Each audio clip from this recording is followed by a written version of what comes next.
Many of us who have experienced the scapegoat role and who are black sheep of our family have walked through life with this heavy burden of emotions sitting on our shoulders. This video is about the 3 greatest fears that I've discovered, I didn't even know I had them, and that I've been working through in these last couple of years so that I can find that emotional freedom and escape the scapegoat role. I call it the escaped goat, so that I can turn up in the world as me. My name is Mark. This is the Emotional Alchemist.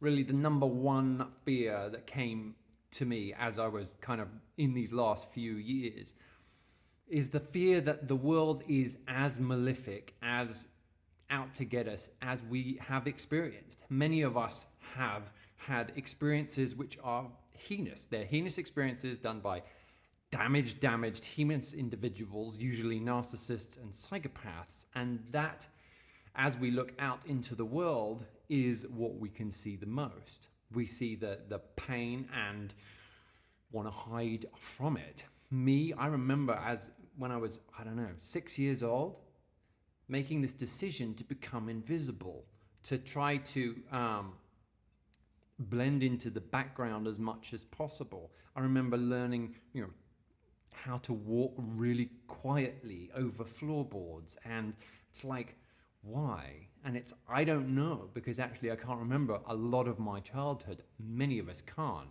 I've now spent lots of time with people who have had that experience of the world, which is very, very difficult. Doing work with them, and we have a tendency to pull back. It restrains our voice. It's kind of, if I turn up in the world as Mark, my experience tells me that there are individuals who are going to shut that down because they don't like me. Well, that's difficult. And I know this is true for you as well, because you guys put it in the comments. There's a lot of comments, and I'm very grateful for the comments in the last 2 years when I haven't been making videos, because part of my invisibility, I stopped making videos. In 2019, I became aware, I discovered just the full extent of the betrayal that I'd experienced, and it put everything in context. It was fully overwhelming, but I'm like, it made the last 10 years of my life, make sense. And it made all the rest of my life make sense as well, because of everything that I found out. But it was fully overwhelming. It's like finding out everything all at once. I guess that's the same as the idea of the revelation. It's like, all of the lies fall away at once and you see the truth. And it's so overwhelming that you don't know what to do. For me, I completely lost my voice. I wasn't able to be on camera, and I stopped making videos. I'd been making videos quite recently, and that was 2 years ago.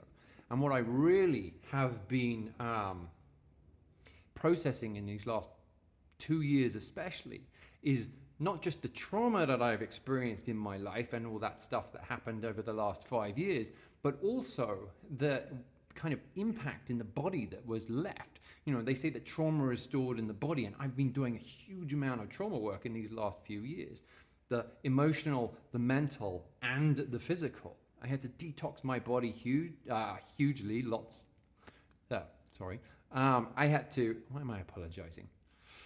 Because there's that feeling. It actually goes on to the second point. It's that, we are never good enough.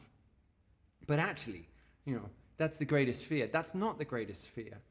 Because, if there's this feeling that I'm not good enough, if this is fear number 2, it's actually, behind that is that I'm not forgivable.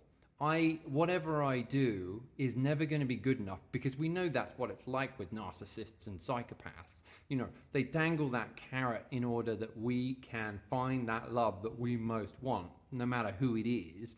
Usually those people who are in stronger positions, who are more self-confident, because actually scapegoats, we don't feel that self-confident. That's the whole reason that we carry that energy and that we have to work it through. It's the kid in the playground who doesn't feel so comfortable with himself that attracts the bullies. And, in essence, narcissists and psychopaths are bullies. They were bullied early on, and they discovered that actually they could more easily function in the world by shutting down their emotions and bullying others, kind of sucking the energy from doing nasty stuff to other people. There's that. And then, of course, you have the idea that I'm not forgivable, but then that it's all my fault anyway. And that's kind of, that's a heavy weight to bear, because it's this idea that everything that I attracted into my life was, I deserved it. Fuck, that's a heavy burden. And if this shit has been running in my head since I was 5 years old, 6 years old, God hates me and I'm going to burn in hell. That's what I learned early on. And that's actually what I've been working through in these last few years. I have to somehow find an antidote to that. And for me, 2019 to 2020, it was the level of pain I was in. The only peace that I found was by laying on the ground and just, surrendering to fucking whatever. I call it God because, it's a short word to describe something. I don't know what it is. The universe, power, kind of like quantum physics, this stuff that's in everything. I just say that which is in everything, because it's all energy. But what I found was that was the only time it was like burning. Your whole body's burning, your brain's burning, your psyche's burning. You feel like hell. It's that, it's scapegoat hell. And so the only thing I found was literally lying on the floor and just giving up. And by doing that, I managed to find, small pieces of peace. And that was 2 years ago, and I've kind of been building on that since. And really, because, the greatest fear number 3, I'd always heard that quote, which was the Marianne Williamson quote. It's like, it's not our weaknesses that is our greatest fear. It's that we are powerful beyond measure. And I'm like, but it just doesn't make sense, right? How can I be powerful beyond measure? There's kind of, no evidence of that so far. But the odd thing is, it's like when I found from lying on the ground and just, giving up, there is that spirit, that peace, that, I don't know, divine thing, totally contrary to what I learned early on, which when I align myself with that, it's like, because, there's 2 gods. There's clearly 2 gods in the Bible. I'll put the link in the bottom, in the description below of the guy that's talking about it. Queen's genealographer. Fascinating. There's that God that wants to lightning, wants you to burn, and there's that God who kind of wants to help me create in the world. And when I can align myself with that energy, so much of the law of attraction stuff is based on that. If I can, heal those experiences that I had early on and find peace from them, and then learn to create. This video is the first video back. Then maybe there is power behind that. That's actually my experience. It's not necessarily what I believe, that I have this, infinite power. I'm trying to get my mind to convinced about it. But actually looking back, even friends are like, dude, you go through some crazy shit, but everything works out for you. And I just kind of, looking back, I can see everything works out. I didn't expect to be here. I didn't expect my body to be healed. I didn't expect to be able to speak quite as easily. I've been looked after all the way. Don't really understand it, because there's individuals who have been super kind to me and guided me, friends and mentors, and those who have shown love to me, which wasn't my experience.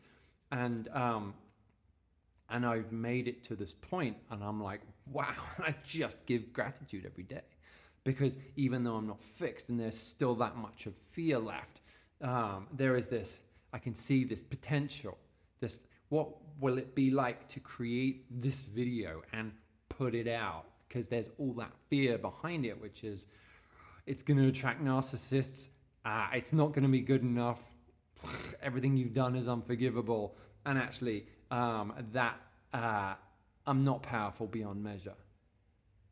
But if I can just show up, if I can just believe that if I put in the work, and I've looked at all of the heinous things that happened, and I've processed them through, and I can be grateful at all of the heinous narcs and psychopaths that were in my life, because actually it made me get to here, and I'm all right with being here. I'm actually, I'm happy.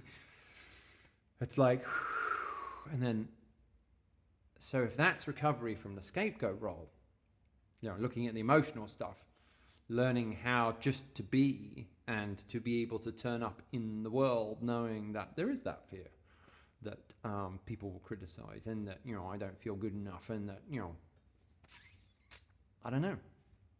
For me, the scapegoat role is about, learning to love myself. Sounds so bloody corny, but when I flip the other side, it's like having less hate for myself. It's like, oh yeah, all the friends I've ever known, they're like, to just be more gentle with yourself. When, for me, kindness and boundaries is the answer to everything. This crazy shit that's going on in the world right now, it doesn't matter. I mean, look in whatever direction, there is just crazy bonkers shit, which kind of, we lose our trust in the world because, we've had bad experiences anyway, and now there's this going on. Although, kind of, in a weird way, we kind of fit more easily into this world. Scapegoats are the ones which were outside of the cult, outside of the culture, the rules and the accepted permissible bits. Everybody else was in here, we were out here, and they were pointing to us going, actually, you're the problem. And now, it's like we've had this training in order to be able to, sit in this world and go, okay, I think that looks like the truth.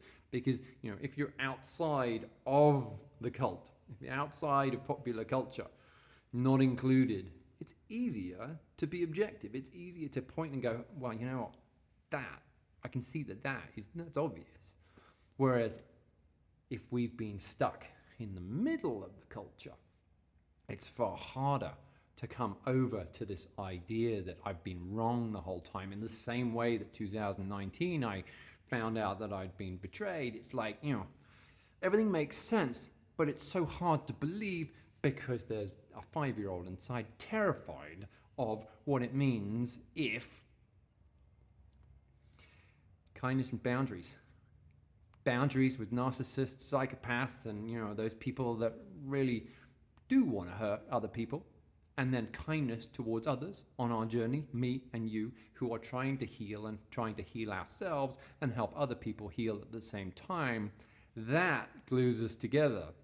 And then hopefully if we can glue together and set the boundaries and kind of push the narcissists and the psychopaths, who do exist, we find this world that we want to create. And, don't know what's going to happen with them and all the crazy shit in the world, but if I can just believe, if I can look back and go, everything's been okay. It was heinous and painful, but actually it's okay, and it's okay in this moment.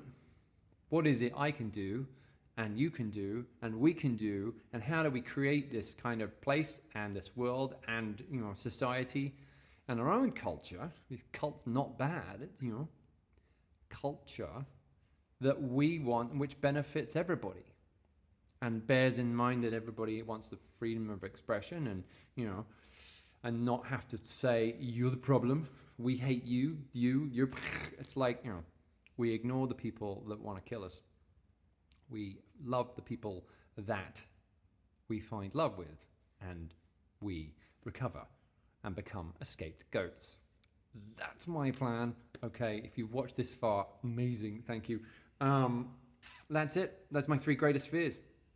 My name is Mark, this is the Emotional Alchemist. There'll be another video.